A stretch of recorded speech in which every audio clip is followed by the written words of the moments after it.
topped in March, and we had a 35% decline from there down to the bottom of the rally at that point. In 2004, we saw a top in March. Drop was about 9% that went into August. And in 2005, we saw a top in March that went down about 8% into April. So just in the last 10 years or so, we've seen March 4 times be at least an important intermediate topping point. It was a big one in 2000. Stock Trader's Almanac, which some of you may read, points out that years ending in 0 are the most negative of all the decennial years. Now, that may or may not have any relevance whatsoever. There may be no reason for that. But of the last 12 years that ended in 0, 8 are negative. And it's the average decline for all 12 of those years ending in 0 is 7.2. So, I don't know. It's the worst of it's worse than any of the others.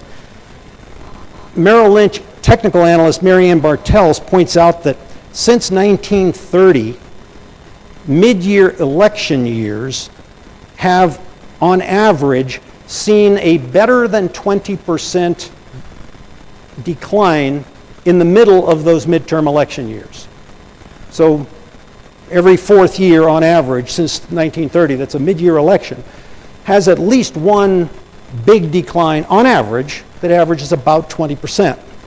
She then refines it a little bit farther and says, okay, now if you look at mid-year election years that also end in 0, the average mid-year decline is 26%. So who knows whether that's relevant at all. I would pay more attention to the election than the 0 part. And quick summary of the technical evidence. An important caveat here. We are experiencing the greatest ever financial intervention by government in the history of the world. And so that may knock out normal technical tendencies. But we won't know that till after the fact. We don't know it now. We won't know it till after the fact. Short term, clearly that infusion of financial stimulus has been a positive for markets. Longer term, we don't know if there will be unintended consequences. Let me look at, kind of summarize the outlook on the stocks over the various time periods. On the longest term, remember I've talked about the long-term cycles, which have typically averaged a decade and a half or so in length.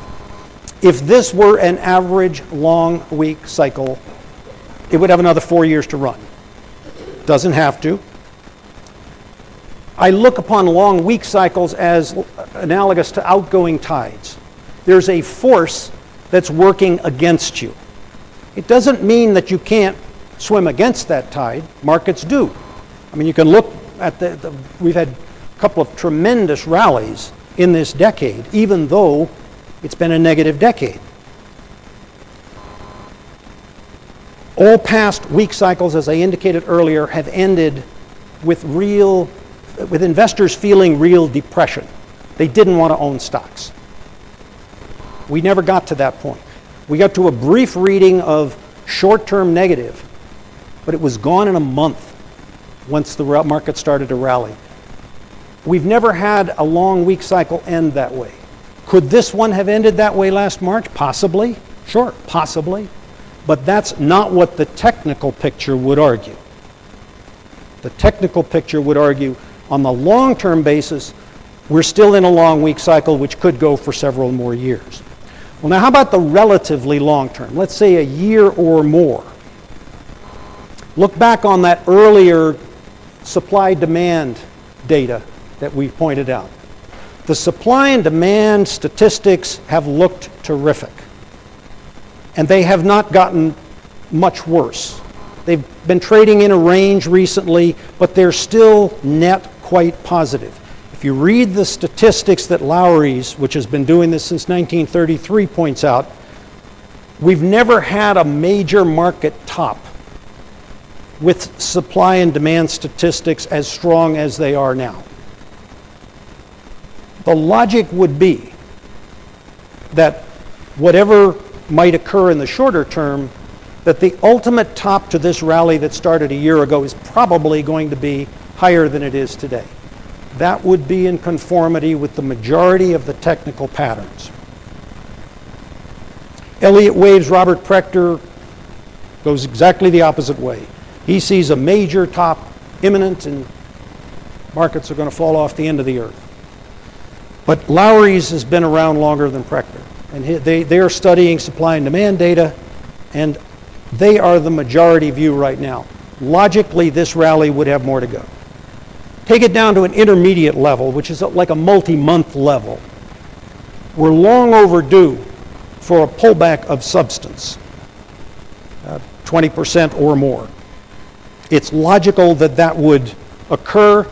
We're in severely overbought territory, and most of the sentiment measures are still extremely optimistic. So the probability is that somewhere in the not too distant future we have a pretty good pullback, and that would fit also with those patterns that we saw for the various cycles, 1 year, 4 year, 10 year, so on. Very short term, what happens next, who knows? We're seriously overbought, and it's very dangerous to buy into a seriously overbought environment without some pullbacks intermittently. Short-term trend is up, though. Markets ignoring bad news till today. Today it faded a little, but largely it's been ignoring bad news, which is the sign of a bull market that wants to keep going. And the world markets are also strong. The only parallel I'd point to here, this was Japan. This is the real long term. This is their 20-year disaster. We led into ours the same way they did, different dates. This is end of 89, this is 2000. First decline looked almost identical. They didn't have as big a rally here. We had a much better rally, but we kind of caught up on the downside with a bigger second leg down. Took them a little longer to get that big second leg down. So we don't know. We hope we're not going to be here. That's 20 years after. This was 39,000. They're between 10 and 11,000 down here, 20 years later. So we hope that isn't a pattern for us.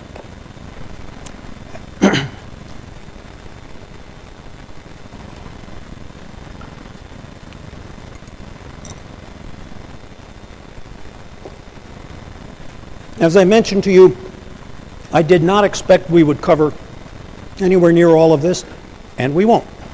I've got in here a number of things. I've got a whole section on similar types of studies relative to fixed income, to bonds. I'm not going to go into those.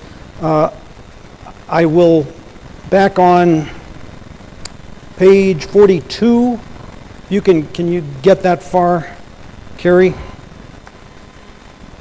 Gold is in a multi-year rising trend. Some of you have expressed interest in gold.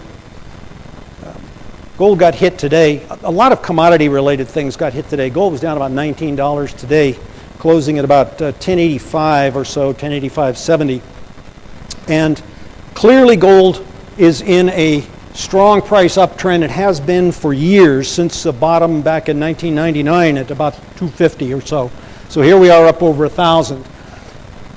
You could make a wonderful, strong case for gold in the long pull based on the probable debasement of the US dollar, but that doesn't say too much about the short term. What you can see here is some divergence in terms of price obviously going higher almost consistently. You've had a couple of pretty good pullbacks, but price is going higher. You've got a divergence in the momentum lines, though, over the last several years.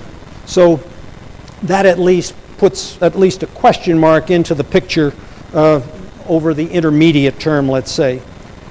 I'm not going to go into the other stuff, but I put some more graphs in there that you can take a look at on your